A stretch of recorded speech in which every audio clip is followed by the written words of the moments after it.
మహిళలు మీరు మహారాణులు అంటున్నారు సీఎం రేవంత్ రెడ్డి. వచ్చే అసెంబ్లీ ఎన్నికల్లో మహిళలకి పట్టం కడతామని న్యాయం చేస్తామని చెప్తున్నారట. ఇందుకీ రేవంత్ రెడ్డి ఏమంటున్నారో చూద్దాం. మహిళల్ని ప్రోత్సహిస్తూ తమ ప్రభుత్వం ముందుకు వెళ్తుందని చెప్తున్నారు తెలంగాణ ముఖ్యమంత్రి రేవంత్ రెడ్డి. వచ్చే అసెంబ్లీ ఎన్నికల్లో మహిళా రిజర్వేషన్ అమల్లోకి వస్తుందన్నారు. మహిళలకు 60 సీట్లు ఇచ్చే బాధ్యత తీసుకుంటా అని రేవంత్ భరోసా ఇచ్చారు.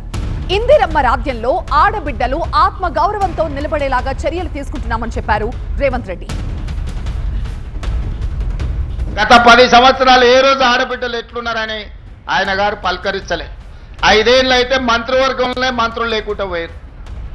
అందుకే ఈరోజు అన్ని విషయాలలో ఆడబిడ్డల్ని ముందు బాగానే ఉంచాలని ఇవాళ మీటింగ్లో కూడా మా అక్కలందరూ కూర్చున్నారు. వాళ్ళంతా బయట నిలబడ్డారు.